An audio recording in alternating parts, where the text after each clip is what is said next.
Russia says it's not deliberately targeting civilians in this war, but there is no other description for what happened to Natalia than deliberate. It's a miracle she's still alive after the day Russian troops occupied her town of Polochy.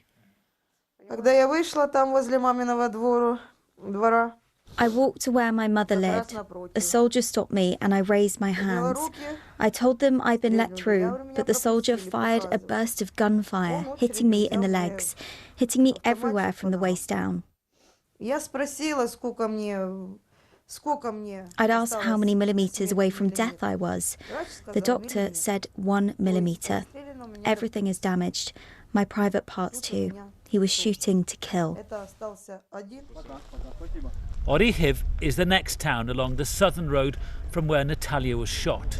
Still in Ukrainian hands, but regularly shelled by Russia. This village is the last one before the front line. Shells land in these fields periodically, and the next village down the road is occupied by Russian troops, and civilians have been killed in these villages.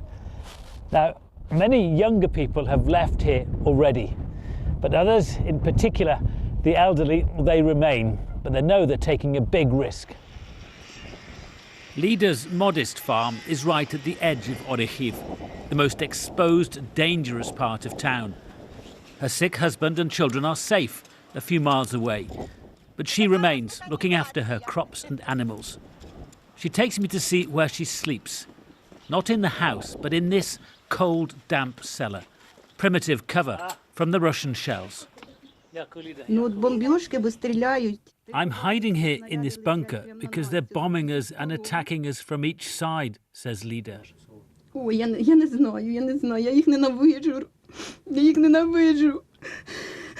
I hate them. I hate them. We used to live in peace and we were happy.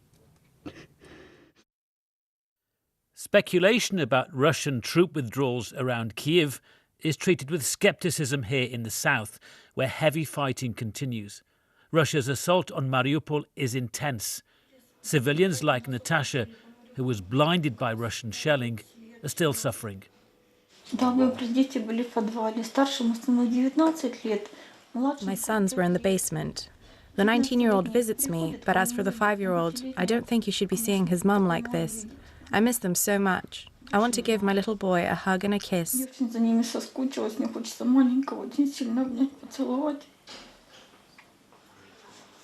Buddha Davis, BBC News, Orikhiv. There were peace talks this week, but there's no peace yet.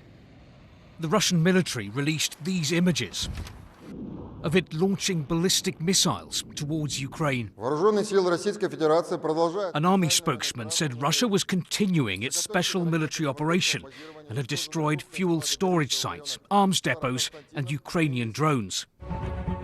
Continuing in Russia, encouraged by the authorities, public displays of support for the offensive.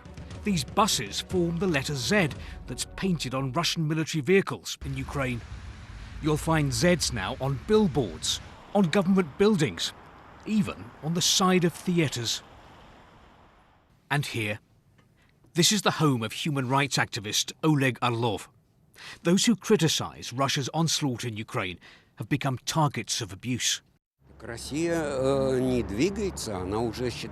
Russia is heading towards, in fact, it's almost arrived at, something very similar to what we saw in Germany in the 1930s.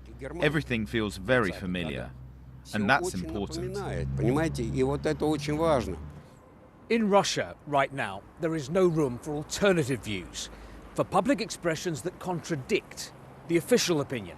And that is particularly true of events in Ukraine. The Kremlin wants the public here to believe that the Russian offensive there is both necessary and just. The Russian authorities have banned the word war in relation to Ukraine. So, when Dmitry Reznikov took part in an anti-war protest, he didn't use any words at all. He was still arrested, though, and fined for discrediting the Russian army. I was detained within 30 seconds. I don't think it would have mattered what was written there. Some people have been arrested just for holding up a plain piece of paper, because everyone knows what it means and what it stands for. In Vladimir Putin's Russia, even the slightest hint of dissent is seen by those in power here as a significant threat, to be eliminated. But in a country where opposition to the government has been crushed, where critical voices are being silenced, where the media is under almost total state control, for now, the Kremlin doesn't feel under any public pressure to make peace in Ukraine. Steve Rosenberg, BBC News, Moscow.